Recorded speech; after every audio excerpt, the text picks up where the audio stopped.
it worth it? Is it for the future? The family. I want more. I want freedom. I'm purpose driven for equality. You're gonna know my name. I'm still the same. Ain't nothing changed. You're gonna know I am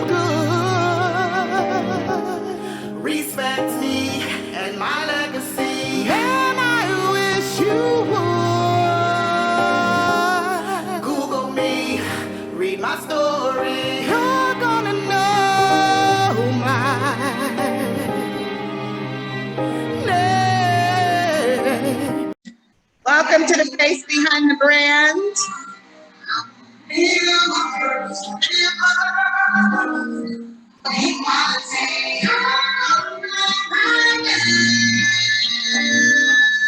I'm excited about this episode 124.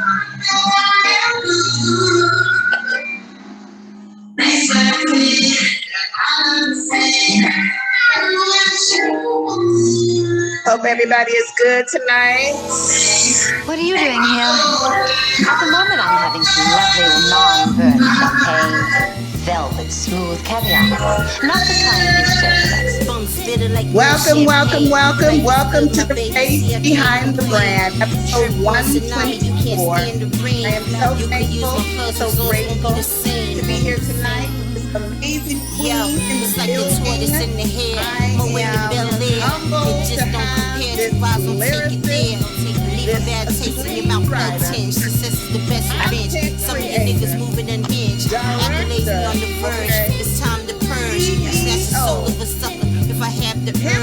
recording artist, Indigo Phoenyx. Yes, salute, Queen. I love the intro. Welcome. You know, I had to bring you in.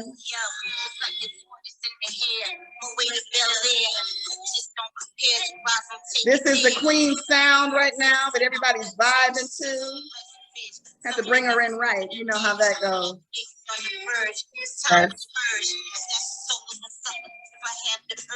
Yes, burn champagne off this incredible EP, The Dynasty of Dominique Devereaux. Yes. Vibe with me, y'all. So how are you tonight, Queen? At the moment, I'm having some lovely non-burnt. It's all good tonight. It's all and good no tonight. burnt champagne.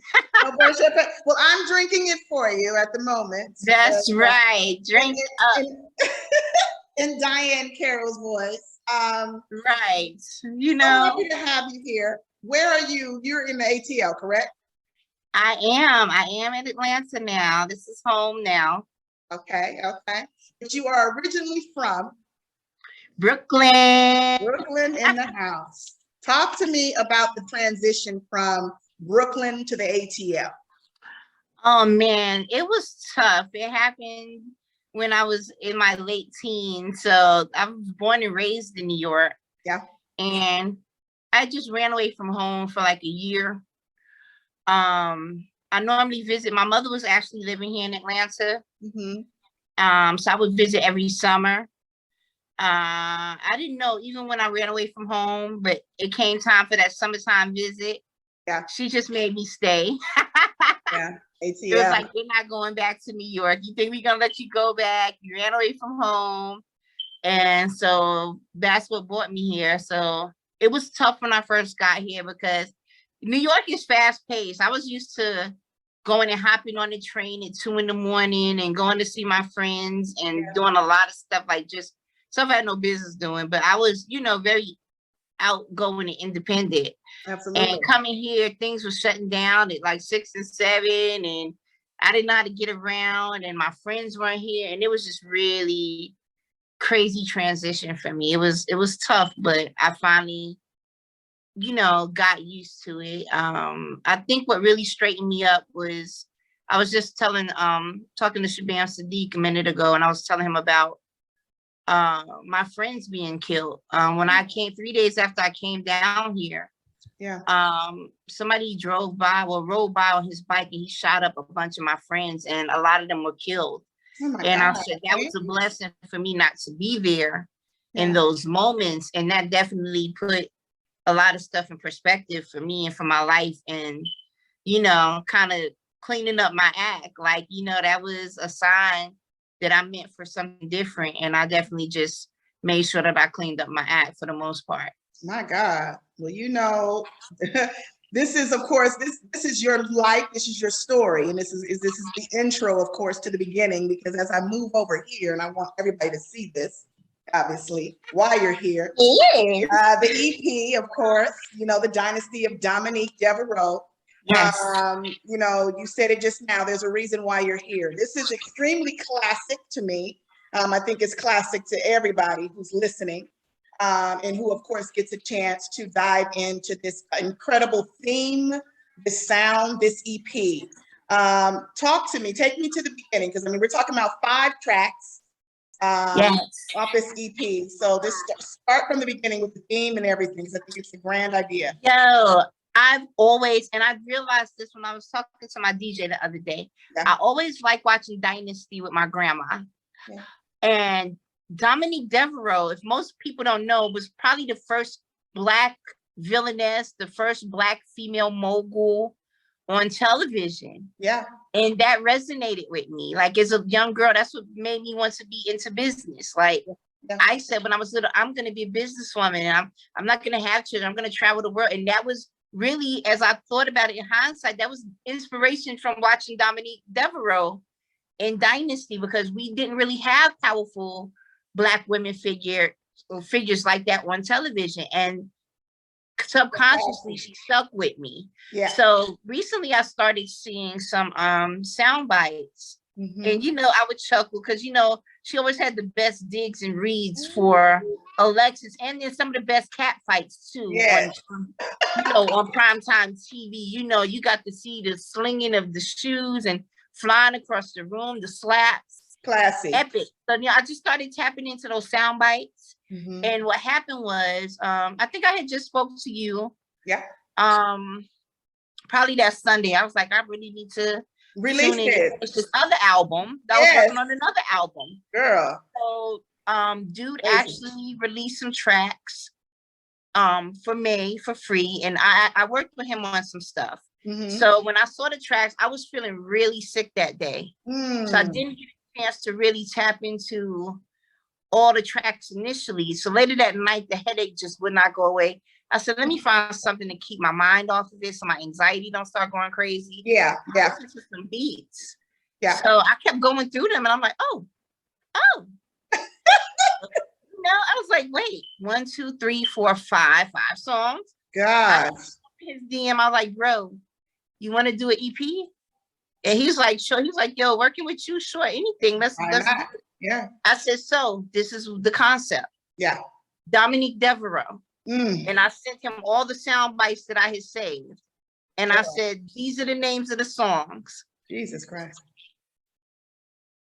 The Brunch and Rome Village. Brunch and the Rome. Burnt Champagne. Burnt Champagne. The Petrosian Beluga, and the Bordeaux and Boardrooms. Boom. I gave him the names. So he gave me some other songs. So when I started writing one song for the Bordeaux and Boardrooms didn't really fit the soundscape, so he gave me another one. So I stayed up that night with my head hurting because I just wanted to take my mind off of the pain I was in. And I wrote that whole EP that night. I started recording Brunch and Rome Village first, and then the other one. So I sent him 2 joints by morning.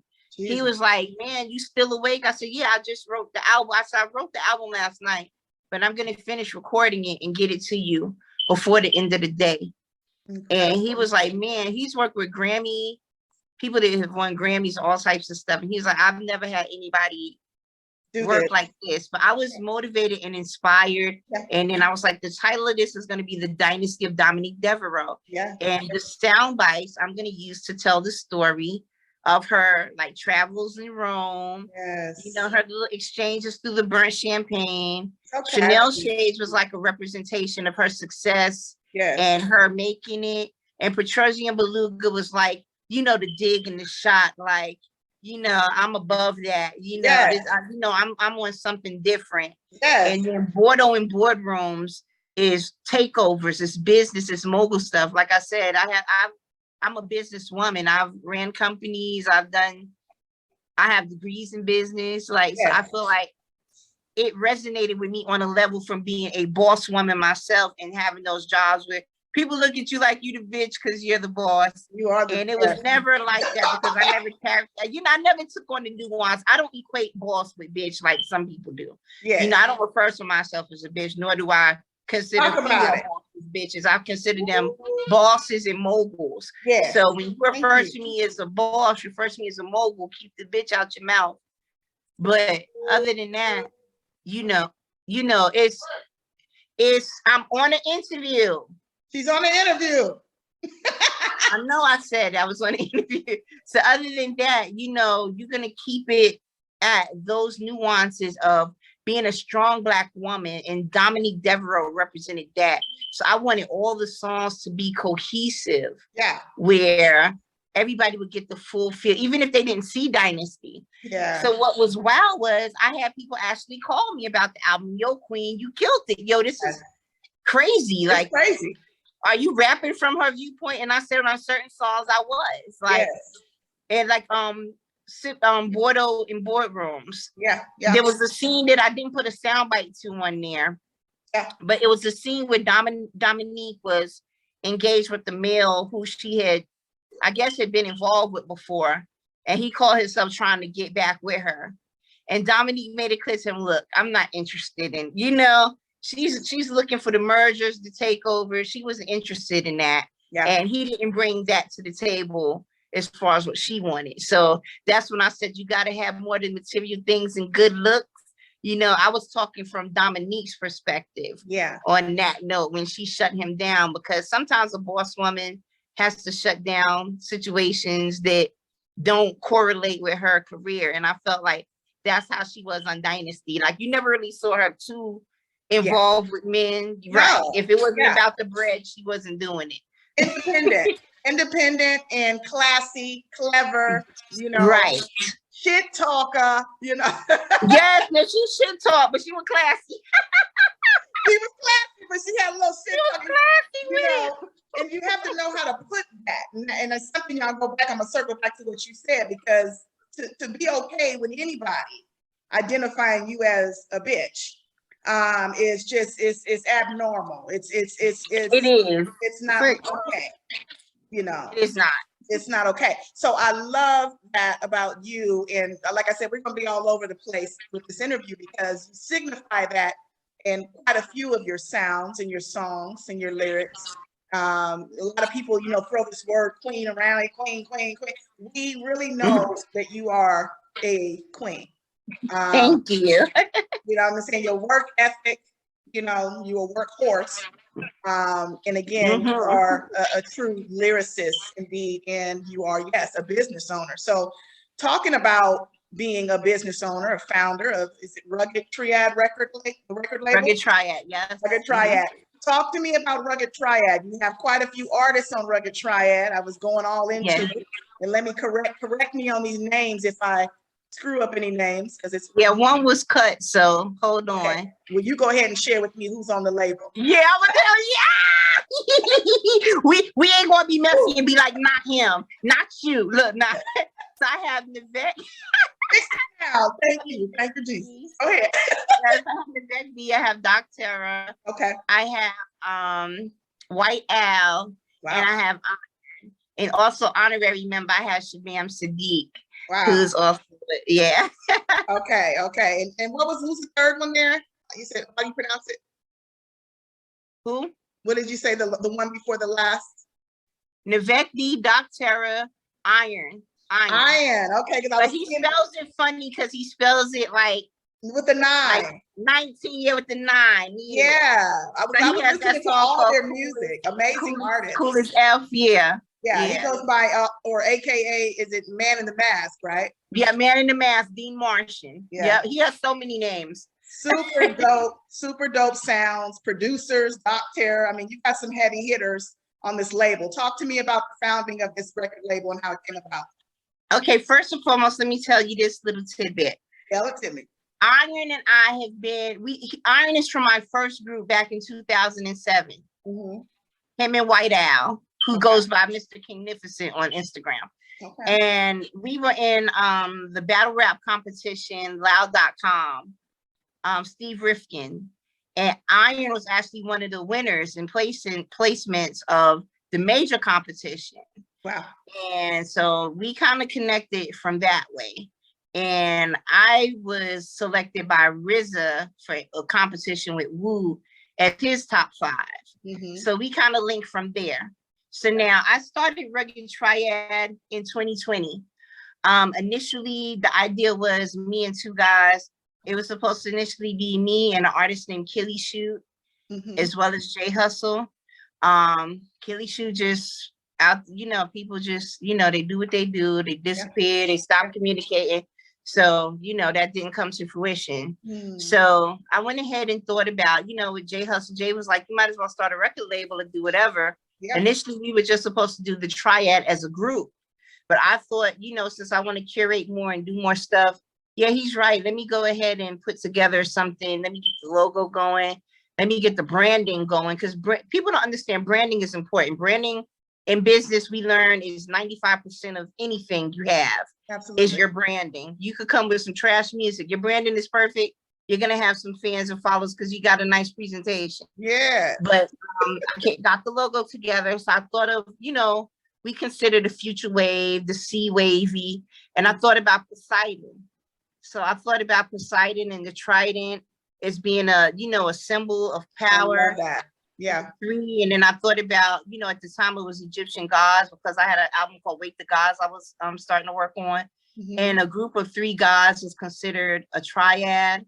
Also, just a triad is considered a group of 3 powerful people. So that's initially what brought the name in. So I made it Rugged Triad Records with the trident as the symbol behind the label. And I felt like that was a powerful brand to go off of. Black Poseidon, even Callie, who has the trident, because I also had a song called Killer Callie. Mm-hmm. And Callie likes to yield the trident. So normally a god or someone yields a trident or a staff. Yeah. And I forget, I'm a goddess. You are. And, I shall yield this trident and Rugged Triad. You understand? So that's where that came in from. And, we kind of I just fell off with Hustle and the other artists who I had signed to the label. And that's what brought in my old group from 15 years ago. Okay. So this is my thing. People said on misunderstanding me and abusing what I come to bring to the table.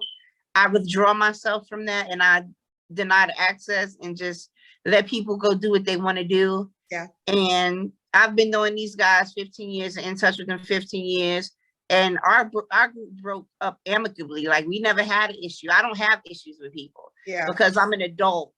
And when I have a problem with someone, I express that I have a problem so that we could come to resolve an issue. Absolutely. So when people are in secret competition with you and doing sneaky stuff behind your back, I mean, what is there to do or say when you don't clearly communicate with me? So, you just have to let those people do what they do. And Dean and Al have always just been there for me as friends behind the scenes. So I decided to align myself with people who understand me as a person, because I prefer to work with people like that who get me so that there's no misunderstandings about the type of person I am or what my intentions are. So it was good to bring them back. And Dean and Al are the new Triad members right now. Well done. I think I truly agree with you on everything you just said, as far as, you're talking about toxicity, and then you're talking about what I'm playing right here in the background, Ascension. Elevating, going to the next level. And a lot of that, people don't realize a lot of that has to do with letting go of unfortunately, certain people. So, so I understand, and it's not easy, right, Queen?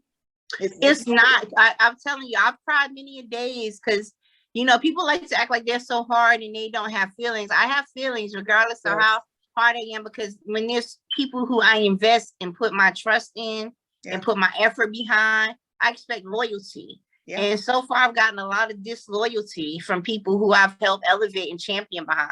Yeah. And I've gotten very little support or, you know, any type of, you know, even a thank you, like, yeah, none of that. You know, you don't do stuff like that. I do not for gratitude, but also we're working together. We should be complimenting each other's style.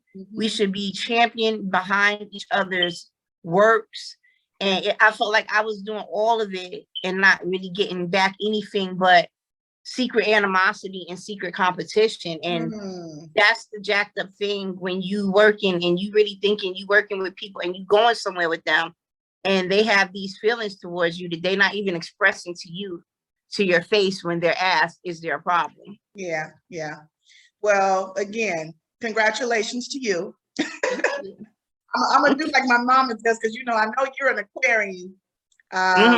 And we talked about my mom earlier. She's Aquarian too. My mom is my mom is tough love. You know, there's two different types of Aquarians. You know that. It is.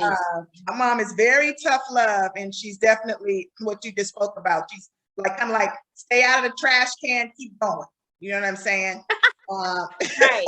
And that's what I gather from you. I mean, literally, I mean, because you can't grow if you have like all this attachment of garbage and all these things attached to you. Right. So, and I see that and hear that a lot in your music and everything. Shout out to the folks over, of course, at KROHME House. Yes, Chalice. Yes. You can go ahead and say it, because I would have never discovered you. Right. Shout out Chalice for all his participation, and also KROHME Beats, who produced the entire Dynasty of Dominique Devereaux project. We're already working on another project right now, girl. Crazy. I remember when I first saw, actually the video I saw was, I believe, was it Green Destiny? Yes. Okay, and I think it was just like, there's so many videos, of course, that I've seen. Of course, right, and there's more to come. Ooh, but they support you so, like what you're talking about, so big, so wholeheartedly. And I was just like, who is this? And let me talk about Green Dynasty, because I'm always one to paraphrase, right? And you could correct me again, as I'm always trying to say things. And I am a songwriter, but I'm not a hip hop lyricist like yourself. But let me bring that up, because I need to do this, because it was so powerful to me watching it. So I'd like to have it present. Yes. But basically what I'm talking about is Green Destiny. Cut and Scratches are by Cut Supreme, correct? Yes. Produced by Quino the Nigerian. Yep. Okay. There was a paraphrase or a portion of this that I caught, and we've been talking about this most of the interview, of course, about women. And you said, Black women get ignored deliberately. And since I'm plus size, some people would not even consider me. Shallow and narrow-minded, understand the assignment. Let me slow down, because this of course touched me only because of the fact that, of course, not just because, of course, yes, Black women do get ignored deliberately. We're not protected enough. Right. But you spoke on something, of course, and we're voluptuous queens. Yes. We're big women, you know what I'm saying, in this industry. And you said some people would not even consider me. Not even. Talk about it. Yeah, this industry is really, how can I say, shallow? It's really driven off of looks, sexuality. Like, the smaller you are and the less clothes you could wear is more preferred, and it would advance you further. And that's just really where it is. And like Black women, as a Black woman, I feel like Black women in hip hop have always been the champions behind hip hop from its origin. Yeah. And as we go along, I feel like we don't get that support anymore. Like, you'll see somebody who is non-Black and they don't even have half the talent of a Black woman doing it. And people will champion behind them just because they're non-Black doing it. Like, they just so happy somebody else is embracing the culture, and then still won't support the really talented underground women. Like when Jermaine Dupri had made a comment about, female rappers, and it's like, how can he make that comment when there's so many underground rappers? Like, if people really look, they would be able to find there's so many underground rappers out here that's really, you know, killing it right Killing now. the game. Yeah. Right. And I was like, so it's like we get ignored deliberately. We're there, but because we're not aesthetically beautiful to you, or we're not somebody who you would want to bed, you know, we not the person who you gonna check for, because, you know, we not sexy enough or arousing enough for you.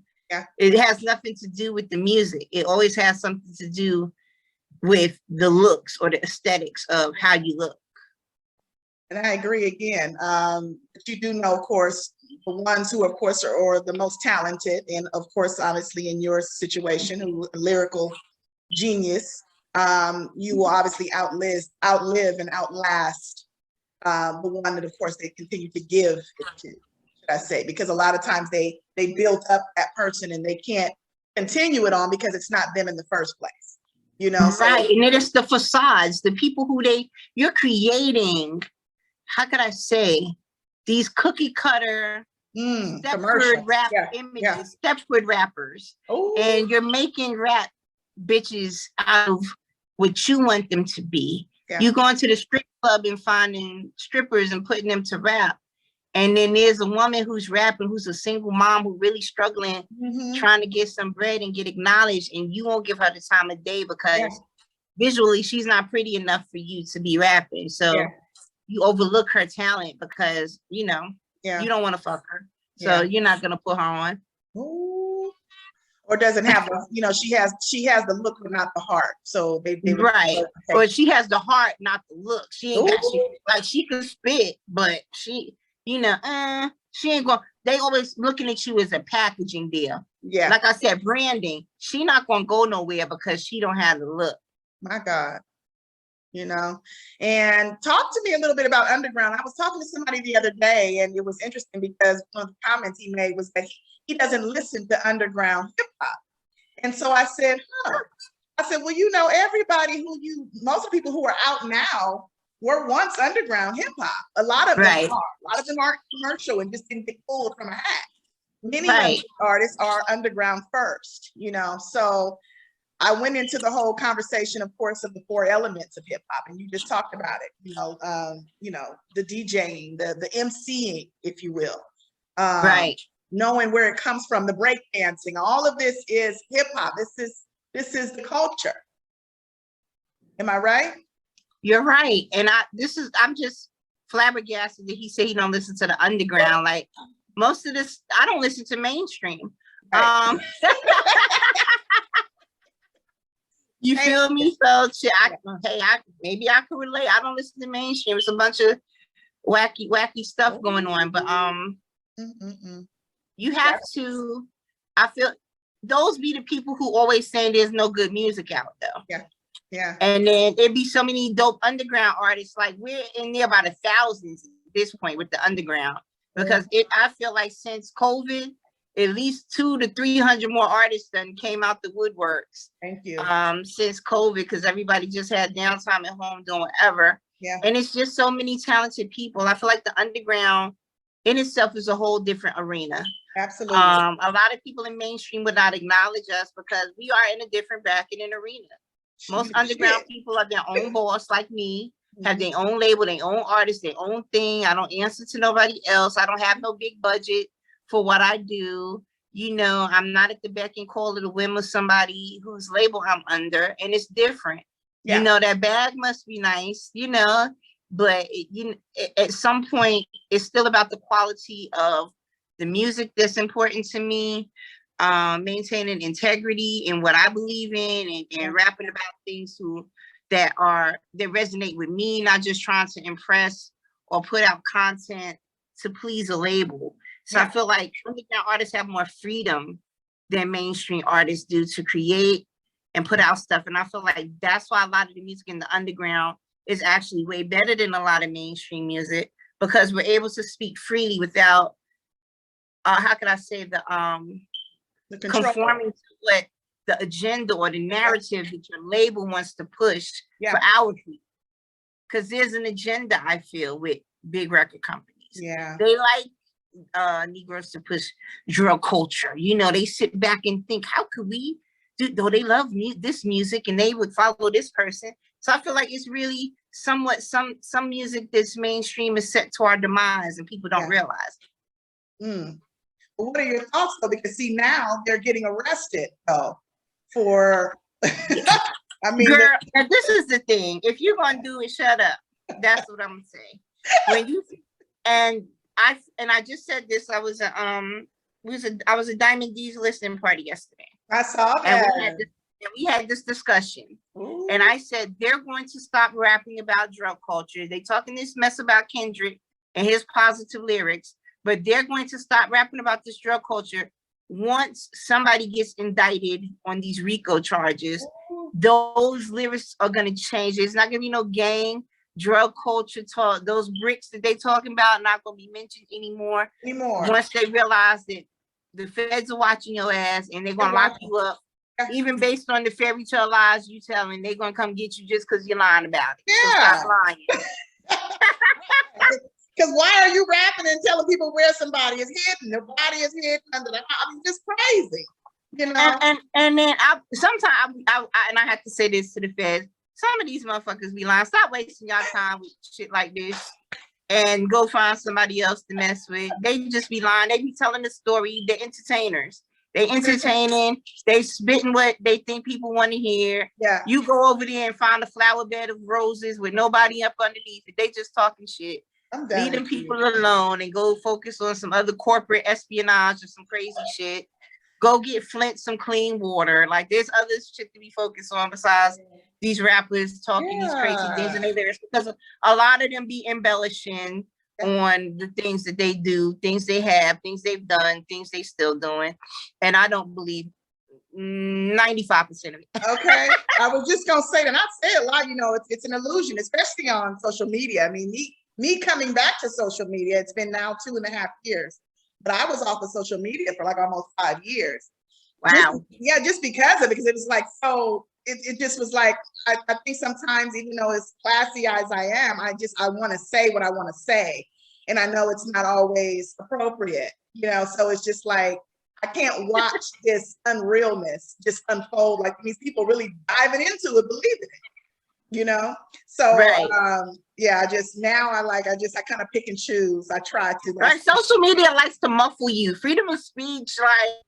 I know, they people be in Instagram prison. They blocked me, girl. They blocked me. I was just about to say that. They have Instagram jail and Facebook jail. You got to be careful. Look, I said somebody had did a prank with somebody's iPad. Okay. And they had submerged the iPad in water. I said, see, I would have kicked their butt, LOL. And next thing I know, I'm getting a warning from Instagram. Hey, look, you're violent. The violence follows violence. Wait a minute. I said, LOL, I was joking. People say worse things than that. Come on. And I had to literally dispute that and get it reviewed in order for me to get access back to my live. And how long did that take? 2 weeks. Oh no. They blocked me from going live for 2 weeks for saying that. That's so crazy. I just stopped commenting for real now in the post, because when you say certain stuff like that, I don't know who they have monitoring, but I just stop commenting. I just leave something and keep going. Yeah. I disagree. I keep going because this girl gonna come argue with me, and I told her, I said she got to be the dumbest bitch. I didn't even write out the word bitch. I said bish. And they bish, and they came and was like, "You're blocked for bullying." Bullying. She said something to me first. So they're watching you. They're watching, and if somebody's reporting you. That's crazy. Right. That's crazy. I was like, she came to me and attacked me first. But y'all, if you want to say something to me for defending myself, and I ain't even curse her. That's what they want to do. You know, it's like, you know, every action gets a reaction. You know what I'm saying? So that's what I'm saying. That's like, well, I'm just not gonna be on here, but I'm not gonna stop and block myself, you know. And obviously even this came about during the middle of the pandemic. You know, this interviewing other artists, and here we are, you today, you know. And I love the creativity, sis. I've checked out some of the other ones. Great job. And how many episodes in are we, ma'am? 124 with you. Yes, ma'am. Say it again. 124. 124. So that's one just And that's an amazing feat for 2 years. 2 years. And keep going. So congrats to you. Where's that glass of champagne? Take a sip. You. Devereaux, why are you Congrats here? to you. Congrats to you. That's what sipping in Bordeaux and boardrooms is all about. You understand? Celebrate your success. Celebrate the success. So let's get back to it, because I also have a thing during the interview, as you know, it's called wordplay, and it's based on, obviously, it could be something from your album, from the EP. It could be just what I feel about you. And this is what I've discovered just about you and your personality and where you're going. So no wrong or right. I'm going to say a few words, and I just want to know your thoughts and take us where you want to take us with these words. Okay, you ready? Okay. One of them, of course, is, we just talked about it, ascension. Elevating, evolving. Yes, I know. You know, evolution, like it's rising above and vibrating higher. Yes, I love it. Yes. Something I think and I noticed about you, you're very effective, highly effective. Of being resilient, yes, a hard worker, dedicated, and passion. Like the passion is what drives me. Love it. I love it. I love it. And then, of course, another one, of course, about you, originality. Oh my God, quirky. Proud weirdo, and an Aquarius. We're very creative. It's so funny. I love that. Okay, one more. Brilliant. Oh man, intelligent. How could I say? Book smart and street smart. You are brilliant. That's important. Book smart and street smart, because you could be one or the other and still be stupid as hell. But if you have both of them, you're winning. So funny. I cannot. Brilliant. So going back to the Dynasty of Dominique Devereaux. Of course, you came in to burn champagne. You know, brunch in Rome comes to mind because, of course, every one of us want to travel. We want to go places with our music. When you are traveling, when you are, like you said, you were at another artist last night. When you're among other artists, when you're watching another artist, a friend, visiting a concert, an influencer, what is it that you are paying attention to? Not just because you're there, because you're in the room. But what are you really paying attention to when you're at this listening party? What are you gathering, Indigo Phoenyx, when you're in front of an audience? You know what it is? Their happiness.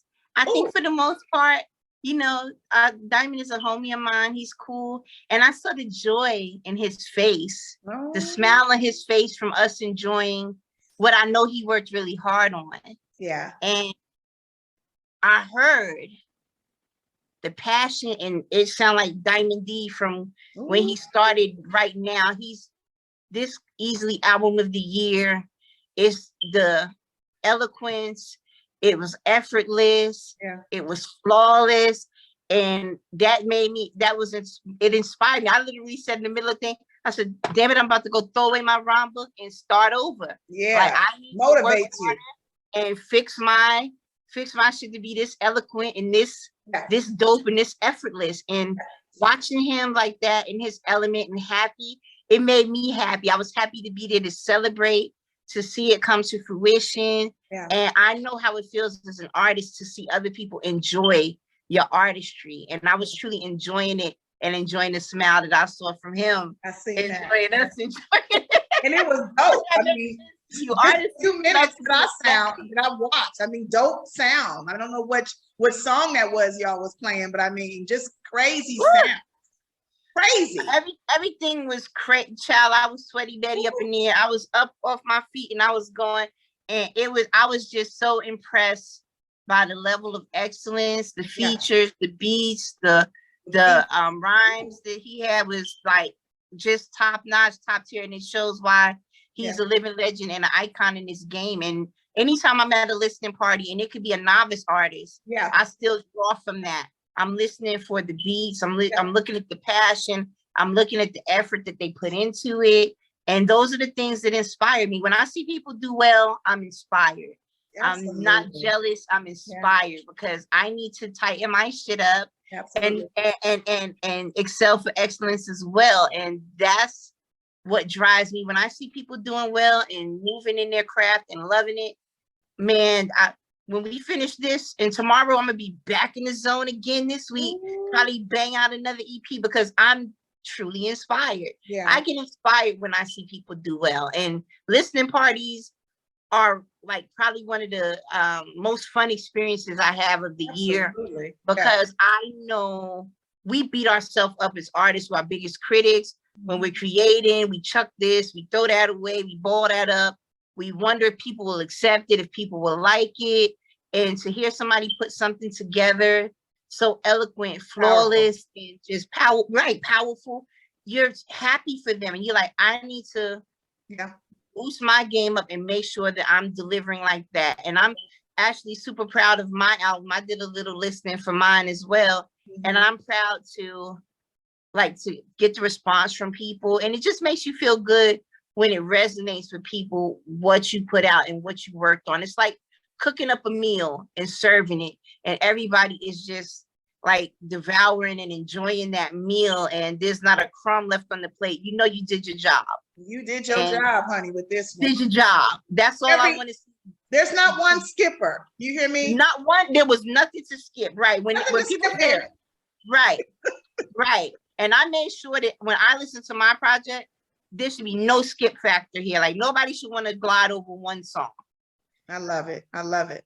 Well, speaking of course, living, what would you say is the difference between living and existing, Queen? Oh my God. Existing is just merely to be. Living is being in moments. You feel what I'm saying? Living is actually moving, being, doing. Existing is just like a lump of coal. It exists, but it does nothing. You know, but living is like when that lump of coal turns into a vibrant diamond and it's circulating around like those diamonds in the back of Dominique Devereaux. It's doing something. It's dancing. It's playing. That's living. When you do something and you're in movement. Existing is when you just take things as it is. Living is when you actually make moments, make memories, cherish memories, and actually have motion behind your words, have action behind your words, have loyalty, have dignity, integrity, and morals. Some people just exist and they have no purpose, and living is purpose. You live and you live with fulfilling a purpose. That's living. Once somebody knows that they have a purpose, they begin living, and they work. Their whole goal in their life is living to fulfill the purpose. And my purpose is to please the Most High. My God. My purpose is to be good to other people. This is why I do what I do for people, because I know that kindness and goodness is a rarity. And I know how it feels not to have kindness, not to have goodness in my life, not to have people share, not to have people believe in you, not to have support. And therefore I give those things. So I live to be kind, but you know what I'm saying? But I'm also not here to be anybody's doormat, but some people just exist. And they exist in a place of darkness. They exist in a place of selfishness. They exist and they have no purpose, and therefore they are stagnant. And to exist is to be stagnant.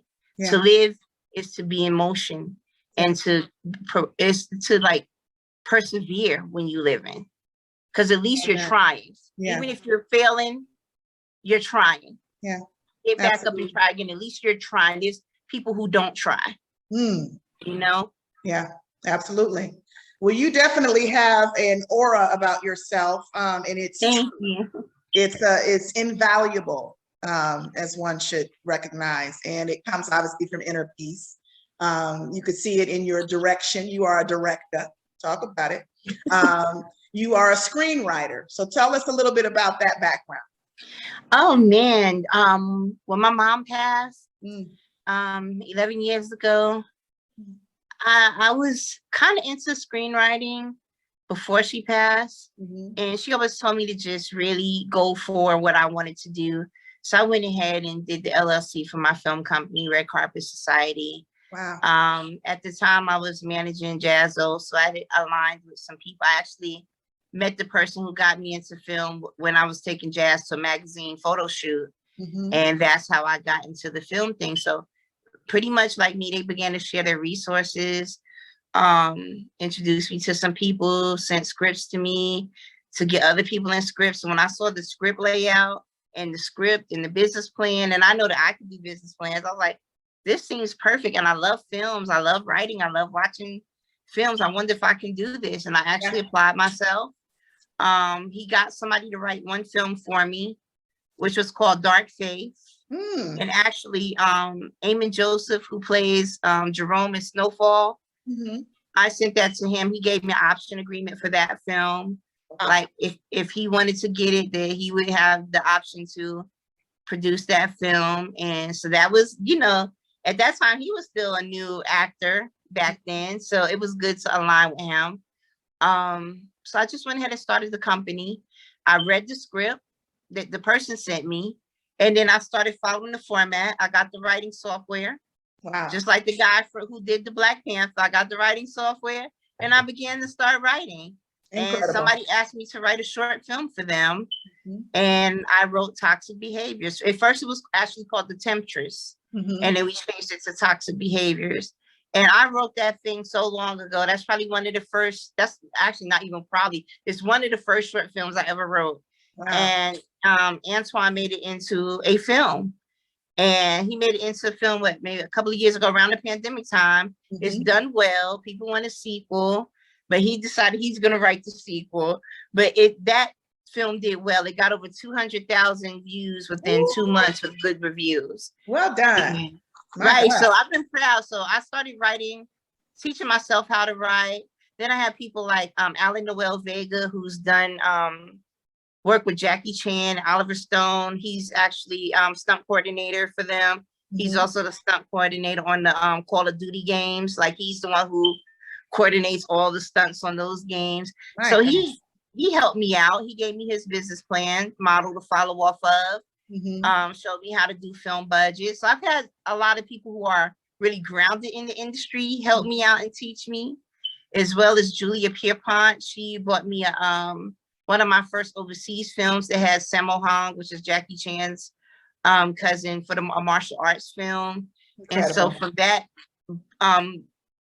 business plan, I learned more about how to structure business plan. I started learning about tax incentives, learning more about the Writers Guild, and like I've just had so many grounded people. So over those years, I just honed my craft, kept writing. I write horror, I write comedy. I had a episodic like Power, where somebody was pushing for me, pushed a focus group, and it got to Tyler Perry and all this, and it was well received. And yeah, exactly. So that was just the person in between was blocking because they wanted too much of a percentage, and my attorney was like, no.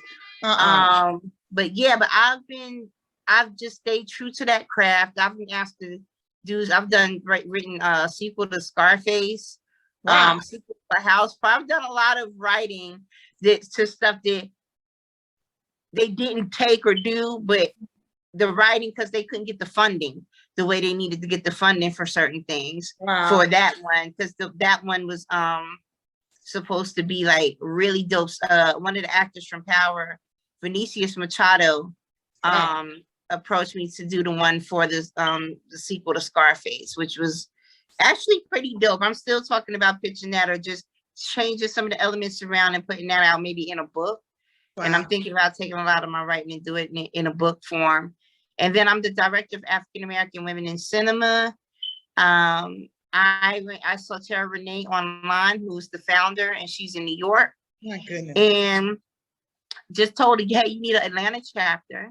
Yeah. And I've learned so much that I feel I've seen a lot of workshops, $200 and $300, $500. And my overall goal was to make sure I provide classes and resources for women, complimentary. I don't like to say free, complimentary, so that they can get the crafts they need, get the resources and the tools and help, without having to spend all those hundreds of dollars. Like spend that on the writing program maybe. And even then, I had solicited the writing company on behalf of the nonprofit, and I was giving away final draft programs to participants. So they would get a free $300 software on my behalf so that they can write their script. So I just feel like it's great to empower, and the film is empowering. And actually this year I'm getting more back into my writing for my film stuff. So I'm going to be super busy with hip hop and film this year. Well, I'm just, again, floored, okay, because you are doing a whole lot. Giving is huge, and obviously it's a huge part of it, and not just because, of course, we know it's receiving, but it's because it just, like you said, it's empowering other people. And do you know, I was watching a mentor the other day, African-American woman, I think her name is Alice Nichols, and she said that she went to a complimentary, like a class, and she's like, I'm gonna go. She went because it was complimentary. She went 40 times. Yes. And 40 times later, the same woman is also, like you said, she is also doing the same thing. You know, she's a business owner.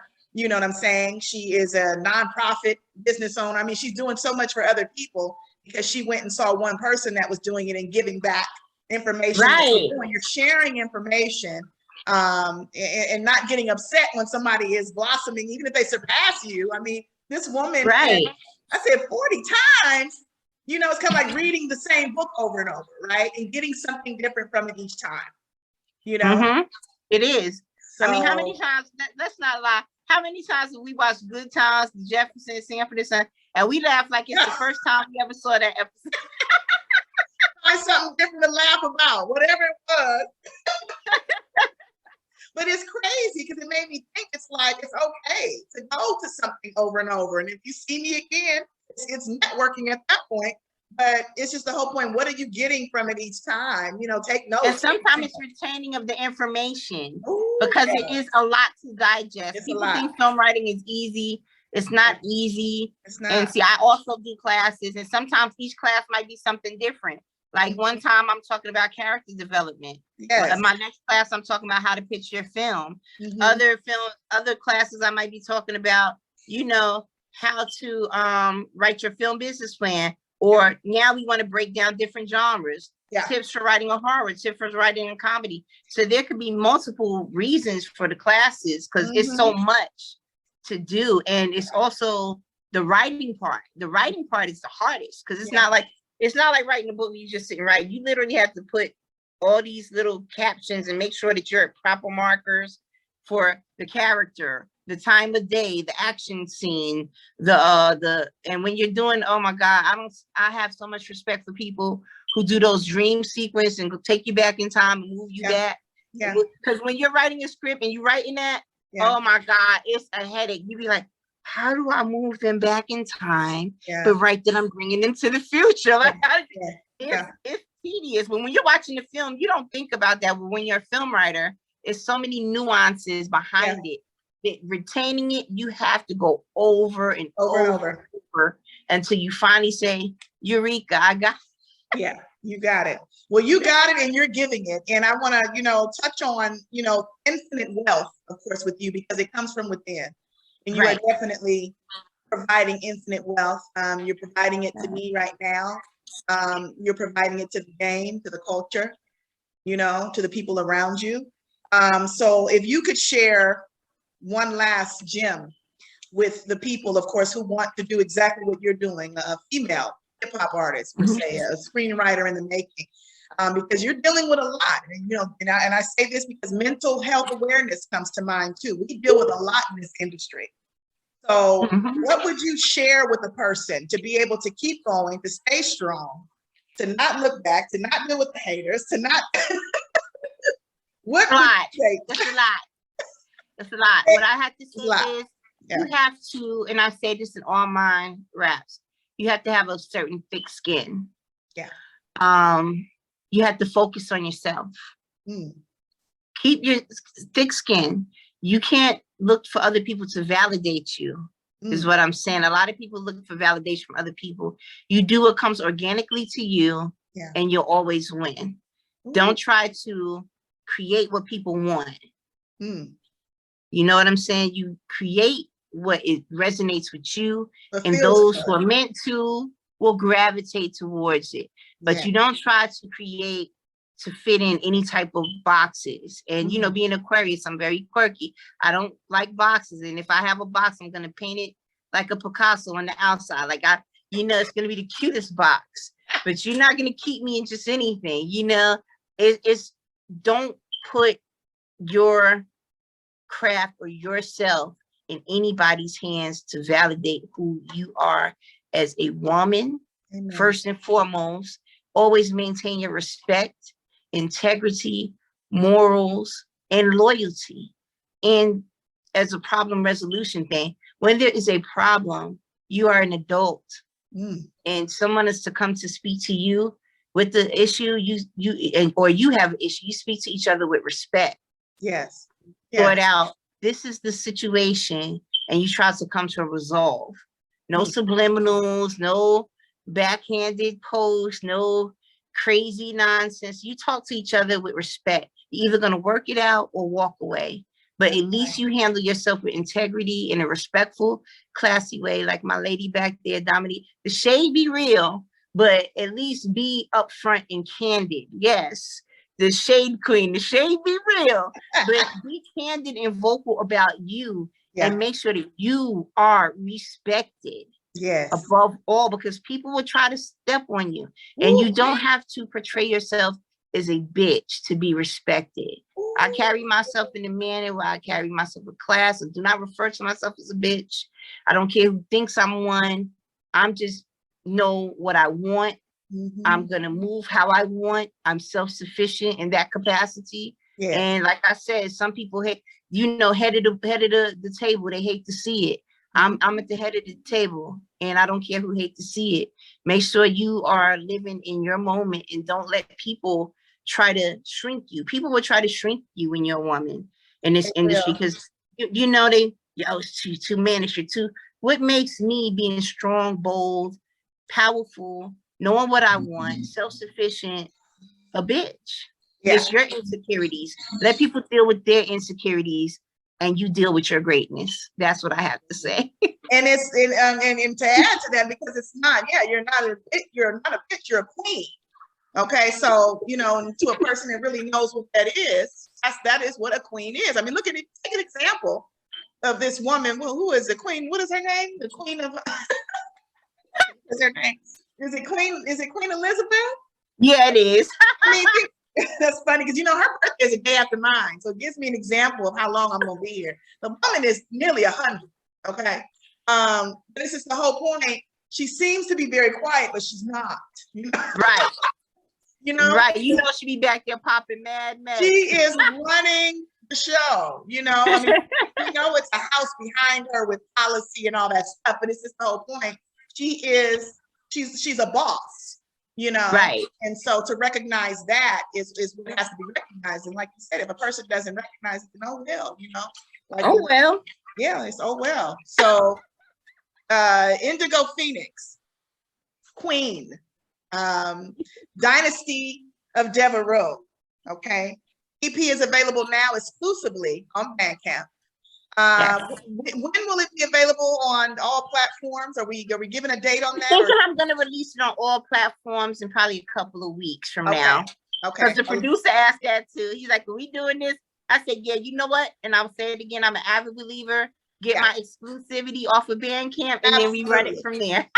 Off top. I love that. I love that. So I want my coins. Get the coins. And you know what's so funny? I'm noticing so many, and there's so many artists from New York. I've seen so many of you doing. I've interviewed so many of you. You know, Eddie Kane, you know, Spoda. So many of you talk about, you know, the coin, you know, and making sure to put yourself and utilize BandCamp, because it's like a person can say, yeah, it's out there for $10, it's out there for 20, but somebody might want to give you $500. You know what I'm saying? They can't do that on Spotify. Let me tell you this. When I dropped this project, no lie, I made like $70 within the first hour it dropped. Well done, Queen. So it takes 100 streams to get that. So that's not shabby for one night of work, you know? One night. Well done. And people are willing to pay over that. So I like to I have key supporters who, when I drop, they come, they pay double or even some pay triple what I ask.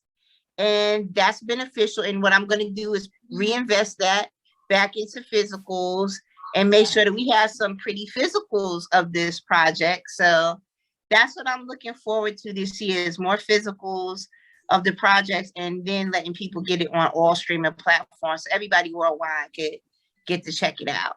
Yeah. Well, this is it. They're checking it out right now. I'm taking them out right now with the incredible Indigo Phoenyx.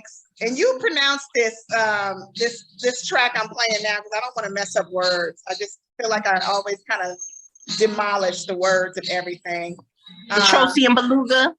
Petrosium beluga. Yeah. Thank you. What does that mean, Queen? That's the caviar. Okay. Petrosium beluga. Okay. Remember when Dynasty? Yeah, she said I'm sitting here drinking some non-burnt champagne and smooth Petrosium caviar. beluga. That's what she was talking about. Ooh, classy. I love it. So this is available, as I mentioned, everybody, if you haven't heard, this EP is available now. It's available exclusively on BandCamp. 5 tracks produced by KROHME. Exceptional work. The artistry here is incredible. Indigo Phoenyx, thank you so much. Thank you, Queen. Episode 124 obviously is available now if you're watching it. If you haven't, set your alerts for more interviews to come. I am Monique Marie, your host, and this, of course, is the face behind the brand. I appreciate you all. Thank you so much for watching. Peace. Look. Petrosium, beluga, and rugas. Like with love, we chose it, they never choose us. The girl's a bitch, only abuse us. The bag's a must, and God we trust. Petrosium, beluga, and rugas. Like with love, we chose it, they never choose us. Girl's a bitch, only abuse us. The bag's a must, and God we trust. Can't study the opposition. Tunnel vision, focus on making informed decisions. Building a platform that's competitive. Versatility, I steer away from the repetitive. Send you to eternal slumber just like a sedative. Power moves and positivity, block out the negative. Express myself with expertise with the emphasis. The path I'm paving is platinum, I know what was meant for this. Blunt bars and crafted for the weak or the sensitive. G-Comoko mode, I know that's where the consensus is. Some of y'all music, it belong in the trash bag.